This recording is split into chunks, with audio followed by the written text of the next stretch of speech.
Otec FM 102.9. Don't touch that dial. Order for Christ Asumdwe encounter Rade na yase na mene watene. May the Reverend Father Joseph Mary James Opokowari. Any day na mecha me sofo Pompeni Most Reverend Gabriel Justice ya noche o Kumasi Catholic Asoriso na macha na bedi chire Monsignor Louis to 4. Mecha unyame ba me no adi ahia o ne na yase. Enem komo amini wudi matudin the precautions of life. Precautions of life. Obremo ahweye. Obremo ani da hobi. Ani di mu ye bompa ye wagya no, eni oba no, eni ohon kronkron ne edi mu enye ho. Asidan kan wade nyina sutumfo. Wankwa yintime mma. Una odi enim na atenetene yen. Una ahwe yen so. Uni ebremu kyerɛkyerɛfo. Uni nimdeɛ kwankyerɛ. Twiben ye wadaroma ye bɔ opono mu wɔ naase. Be kyerɛkyerɛ yen. Ye bisa o Christ Jesus Awurade mu. Ɔno ɛna wɔne wo. Ɛne wɔn kronkron te ase din ne emra eni awieye enye ho. Egya no ɛne ɔba no ɛne wɔn kronkron edin mu enye ho. The precautions of life. Yenim se obra eye kwan a yetuo. Obra eye kon a yedie. Yetu kwan de nanso yedi akon wɔ kwan mu. Ekon onipa die no ebi yɛ adwenem. Ebi yɛ honhom mu. Ebi yɛ nisuo. Ebi yɛ suban mu. Na sa dwumadi ahodoɔ we nyinaa ka bom ɛne efrɛ na obra. Edu baabi emu ahomete. Edu baabi ho haaye kakra. Edu baabi na wo pe obi mu ade aso de so atimi ato aso. Edu baabi agye se wugya de wo mu ni bigu ho na obi fa na watimi ato aso na ono nso aba. Edu baabi agye se wugina. Edu baabi agye se okoto. Edu baabi abetumrika. Edu baabi abewea. Edu baabi ade kra ni befira to. Edu baabi na ekwan mu ayetro. Enti ahweye eya ade a eni se yetoto nase na me ne wo hwe ne mensia bi efa enne enkoma me ne wodi ho di di kan a me sane mu ene se do not overshare, for privacy is power. Do not overshare, for privacy is power. Enkomo de o. Enkomo ede. Nenso ewo nkomo die mu no. Enyense mu nyina na yeka. Ebi abedo nipa na do no. O asemesi de me ne che me bibia me pa o chow.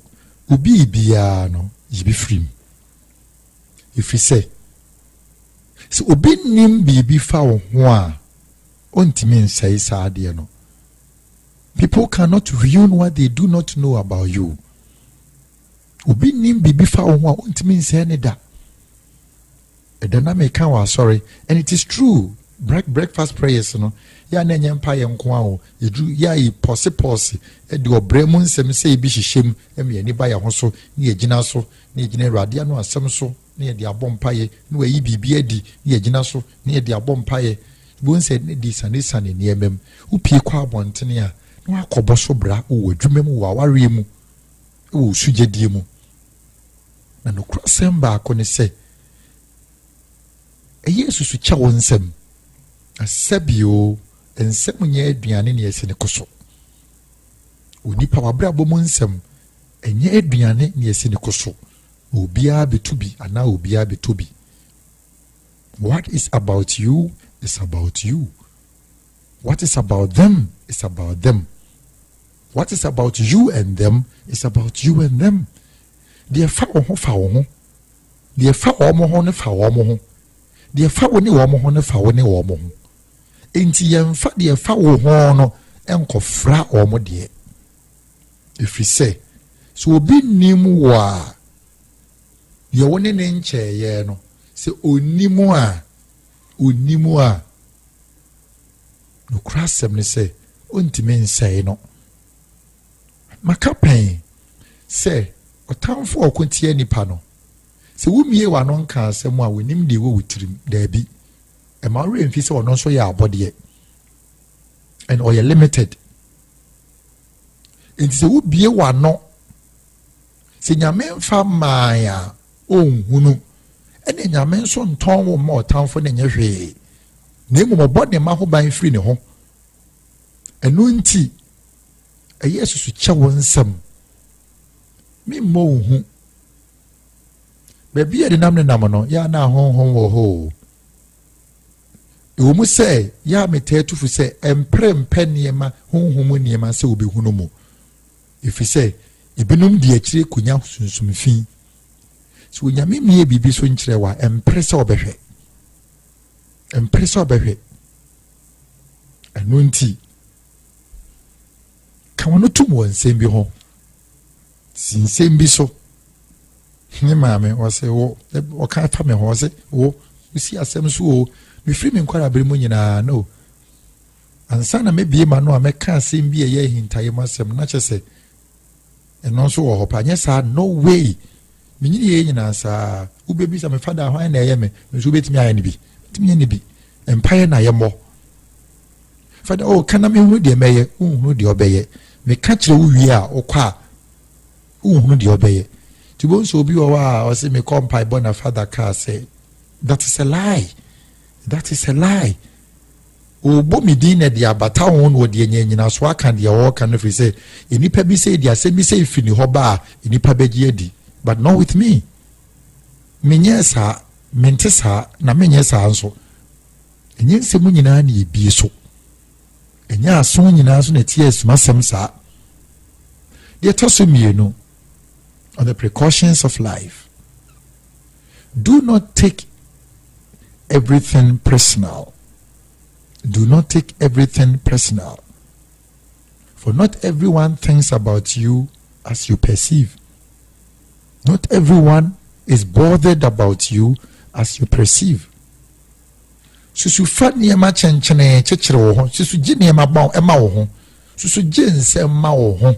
If you say enye de wodwini se nkrofo odwini fa ho no enne bi a omodwini o obonso obi o no a otwam a se ena mi twam na obi a hwe me obi a hwe o na adwen se obi hwe obi a hwe obi ani abre o odofo obi ani abre bone bra nti wo fa ne se nkrofo hwe nkrofo ena omo hwe me ena na omu bu manichie ena na omo mpema se me pa chaw mesrawo so we will be our tessa umpeja che we will be our tessa unyini wa adwenem in fact ne sa da free sentesa enkrofo ni hu ada agisa o there be ebi afa ne se o peja ne nti o be enkrofo ai o peja dominisa de oso ntakrache enso bi akafra enye o ntakrache ni bimpo ne enkrofo ni di akire ebi kura won peja isa se ni beba wo ho ebi kura baby apagya fa nye nipa akono anase nye nipa ne bresa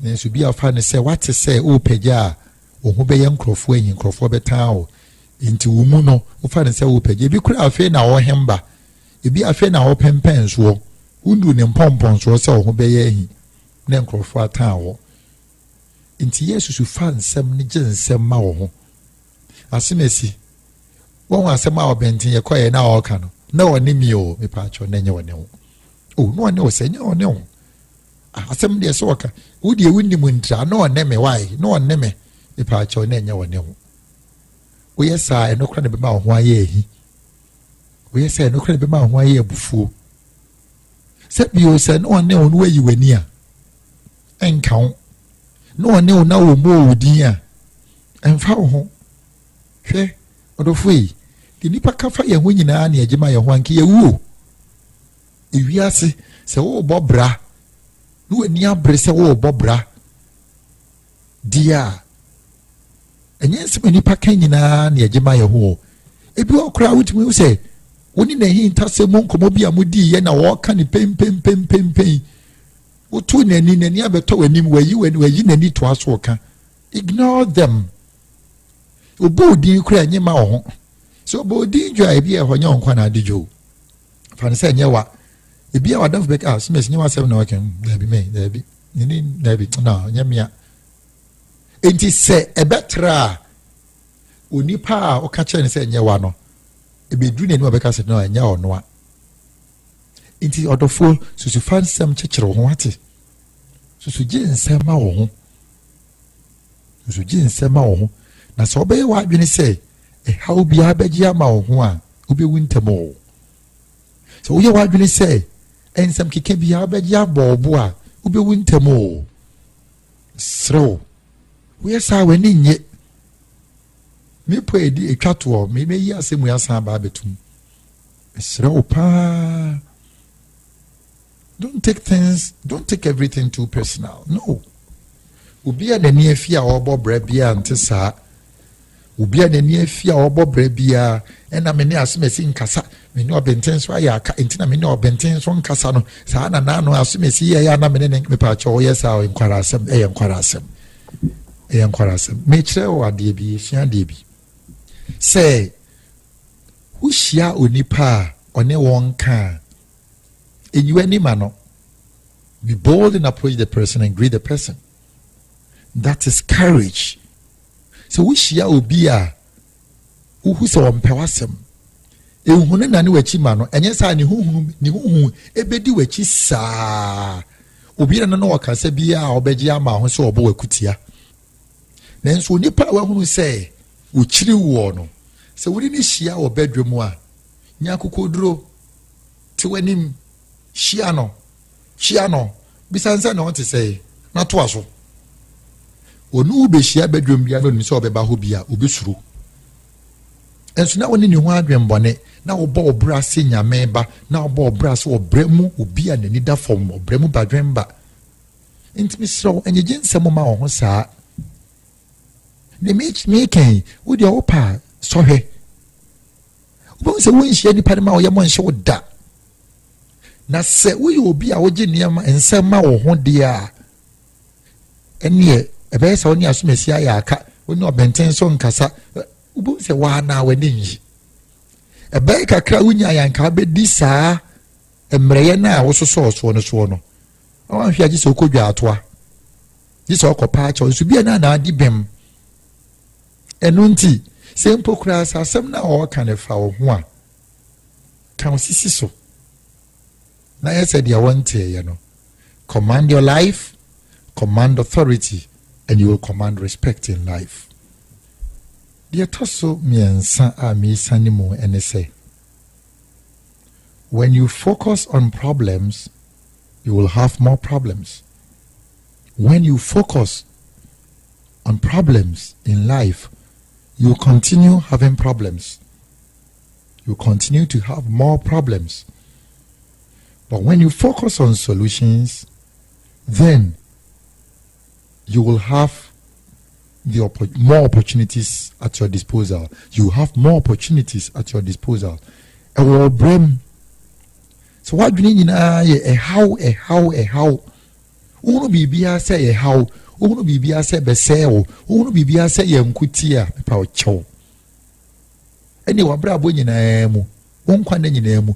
Ubenya how bebre no adwene ho na emom sa wodwene kwan abefa so aso hawa no a eni akwanya pa bebre beba ama apagya ye bobia mu no oduma nkoma ye yense yitimi di niema so was fill the earth and subdue it di niema so na emom ye nwane hawa hodo ena me hawe ena me hawe ena me hwe ewiase hawe nyai bawo enti hwe hawo so wo hwe hawo a ono so hwe hawo eni mu bedi ahia so wo hwe hawo wiase a so wo dwendwene hawo ho a eni ono so hwe hawo enti mu bedi ahia na mu di ahia de obechi akonwa atenase na emom hwe kwanya befa so a ubedi ubuta ye pebi echi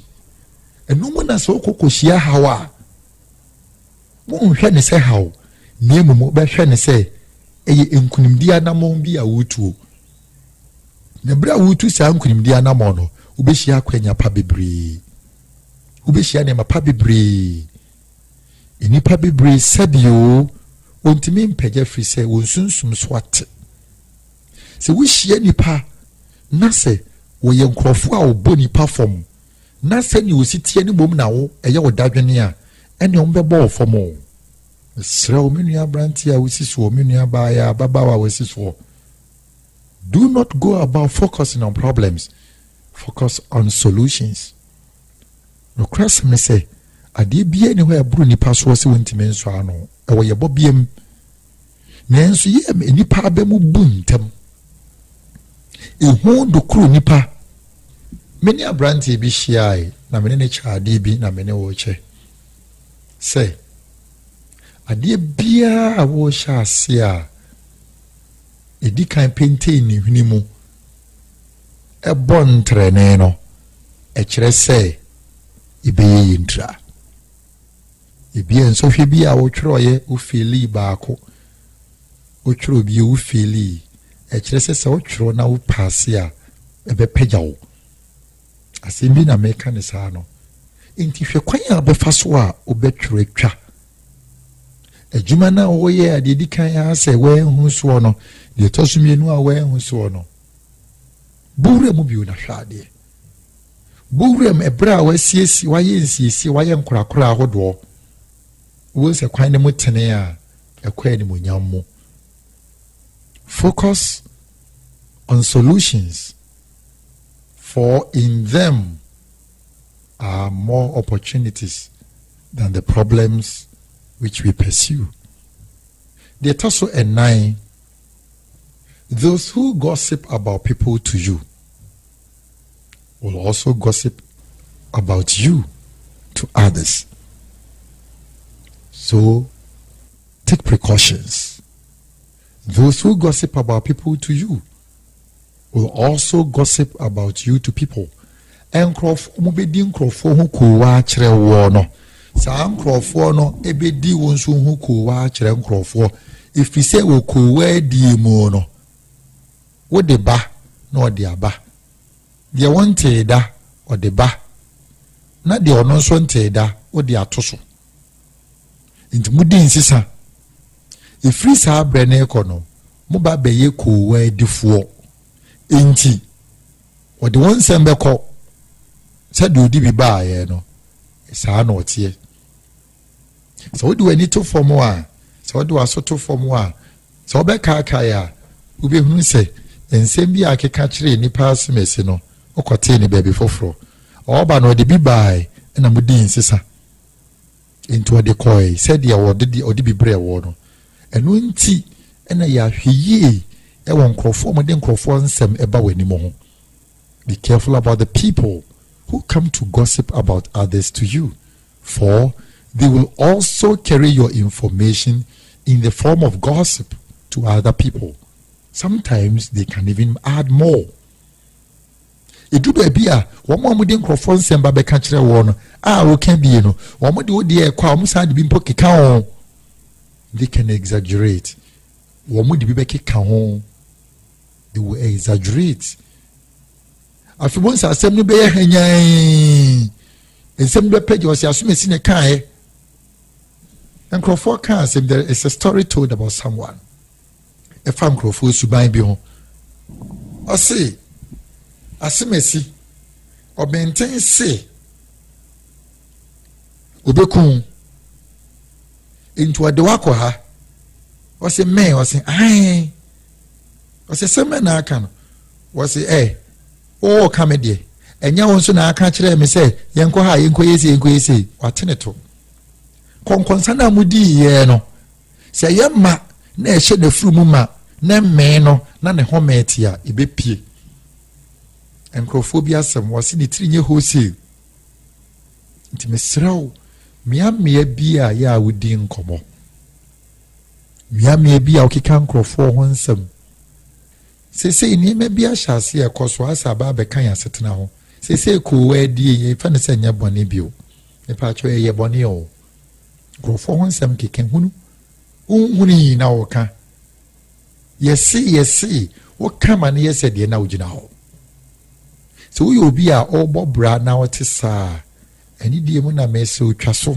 anya se be ma won pagya ache if you say wan hwe abekwa akoka asemu bi a sanfo ankwa ankogina daka mu a ebe mu atua ka bi sanfo ankogina daka mu edewo ebe mu atua ka bi ensem bi o wa wan hwe ya abeka ibisa wa na wonsem aye tenten timisrew o brem ya hwe yi fi say onipa timi kan se bi fa ne nua ho na ente saa nenso bi agina se ni osi sha ase wo so so ebi aso obi kofa obi wansem ba na o kan obeka se me pa cho yen fancy ya mani nyi saa asam no ho o kasa ebi obeka se bi a ohini mu bon ana aso me si dia wo kire wo ho da bi o enya kire na kire wo ho pe na won pe wo wansem fi se empenisi the one tiante the one tie no wanti di tue mu no wanti the oti yen so a we huna se kire if say wanti ni ye enu nti obi kofu obi asem eba na wo beka eni die mo enso so it is one of the precautions about life. The toso enum lack of communication can kill your good relationship. That is another precaution. Lack of communication can kill your good relationships. Onipa niani nipa. Abodi nyina mu enua edi nkomo edi nkita ho. Ensio ni nsio hia edi nkita ho. Emoa woni won ho di nkita ho. No nipa ne yonko nipa nkita ho die edutwam. Emo nipa ne yonko nipa yonko ye gina. Ema ware so. Ema odo ye fe. Enti ekoba ne se bibi nti ukura mu tan se muntimi ni nkomo a imre bi beba na ebi a unya obi ene na di won komo pa bi na enam de waye nti unya obi abi o ebi ani pa bi ne di nkomo na enso bi ofo wantimi amfa anche no fi se wutie namfo hwo adamfo na ne nam no oba na wo ware no bema na one ne ware no enye ni panyina na fo aso ani ebinuma ware nso nkrofo pe wonom enti se wutie sa nkrofo we no wanno na oni ho kani ntem sey a obi befa na wo bon sa no enunti se opese so sa ne ma we ya no a eya mama mon komodie enye mra no enkanka warefo ede pa ne bema ebesine twam se warefo amuti fie baakom efia no pa kopem anwumre mu ni nkomo bubufu mu ho a se monkasa de mu ni nyina ekonenu ebi mpo kotra nansa de ni die na esre edua bewo ye ni no itu ase yintwaso ani obrem onipa ne nipa ne yonko nipa yonko yemu no eduru ba bia twitwiri kakraba eduru ba bia wantwi kakraba o eduru ba bia be wonsa wodanya ne kra akon no se obekasa nso ne oyire ne da mpa so okon no se edna no obekasa nso ne oku ne da mpa so to wonsa ba ko bekasa ba ko ho na se wonya ahoboa se obekasa wonsa na ba ko na kana no atum mekasa o ne ho na wo mfimi a okay sie nyina yete ha misrew bi se nipa se de ne ha no oye okay obi okra nkanka mema no onye okay nso se oye okay still bibi ha no fatata no u breki kakra no wasaba u breki krokro no bo nso obeyi na asem na eda ho ni nyina ato anim se mo entimi ensuan komodi a mo ntama yonko ye betimi agu fi se obi betimi aborem di twato na me de sorry so and say the less you care the more happy you will be. The less you care about unnecessary things the more happy you will be or you will become. Makasa mfa nsam kyekere wo ho. Ne wiase asetina yi mu no. So one fan ma nkyekere wo ho a oboto yam. So opese we nigi a susu fa nsam kyekere wo ho. So opese sere ba woni mu a susu fa nsam kyekere wo ho. Ane ofumu a wafum. Wo yam fum so a waye. Enso mu se ye nipa na yam fum so. Na susu fa kyekere wo ho. Yensiesie na to aso. So utimi hwe obrase ya ubon se de bia anigye wo wanim de bia anigye ewo mu ihapa is very important. When you dey see her, when you dey nkomo efa the precautions about life.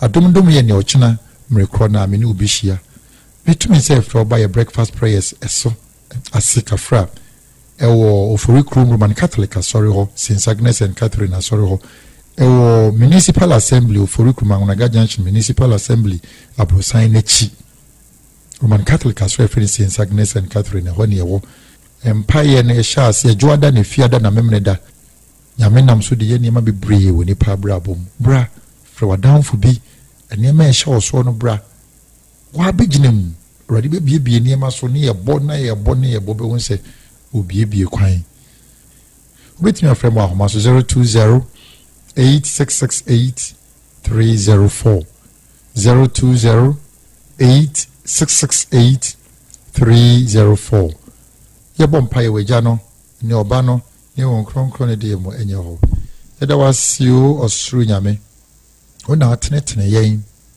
ne nyenimde hwibe ye ne ye nante hwe yeso se we japade ene woniema ye bisa de na mobaye Jesus Christ so ono no ne wo ene on kronkron ti ase de mra eni awieye enye ho eja no ne oba no ene on kronkron de mo enye ho order for Christ asomdwe